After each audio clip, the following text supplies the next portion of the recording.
This is how the Rhode Island Marine Archaeology Project, called RIMAP, has conducted the search for Captain James Cook's Endeavour bark, lost at Newport, Rhode Island.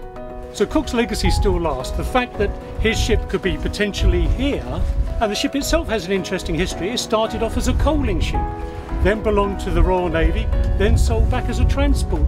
So individually the ship has a fascinating history. That tied with Cook, who has this global impact. Internationally, he's had an impact which is still felt today, and I think the fact that we can tie his ship that he used for part of that investigation to this location, this great maritime community here in Newport, I think is significant.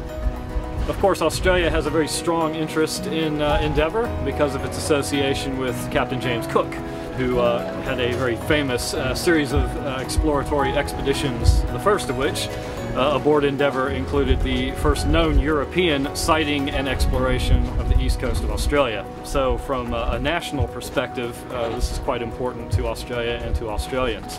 In 1993, long before it was known that the Endeavour would be part of this story, RIMAP conducted the first of many remote sensing surveys of Newport's outer harbour.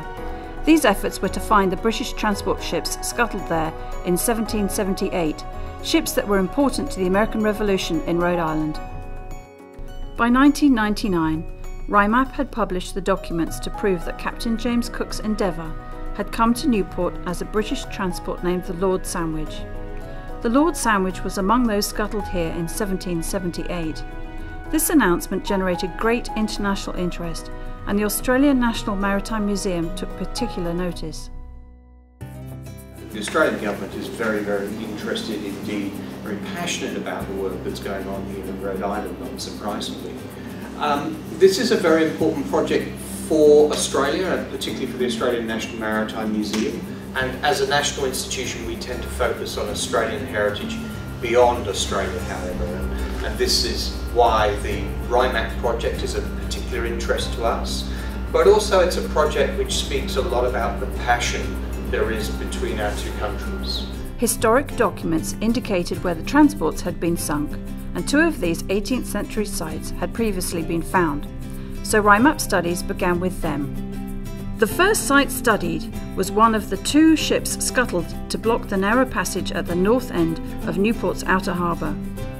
RIMAP volunteers measured features and made scale drawings to create a complete pre-disturbance site map.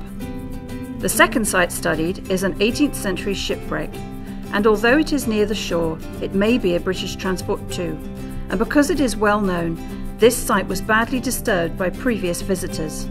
These first two site studies were important because small test excavations exposed many different types of 18th century artefacts that required special conservation treatments.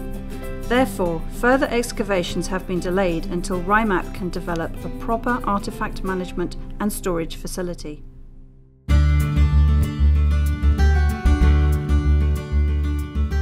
While the world was watching, and as funding and volunteers were available, RIMAP continued to discover and map 8 more potential 18th century British transport sites in Newport Harbor, including 3 of the 4 that were lost west of Goat Island. RIMAP volunteers have also mapped 5 sites north of Goat Island, and by 2016, historic documents proved that this was the area where the Lord Sandwich ex-Endeavour had been scuttled.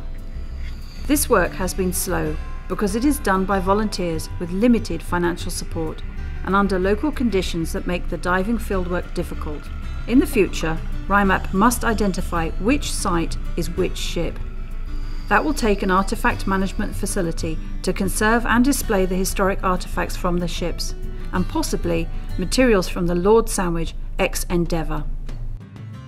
Could one of these sites be that iconic ship? RIMAP is open to the public. Volunteers may take the training, participate in the research, and perhaps help to find the Lord Sandwich ex-Endeavour. Check us out at www.rimap.org. There you will see how to join us, how to volunteer, how to help us have the needed artefact management lab, and how to be part of RIMAP's international success.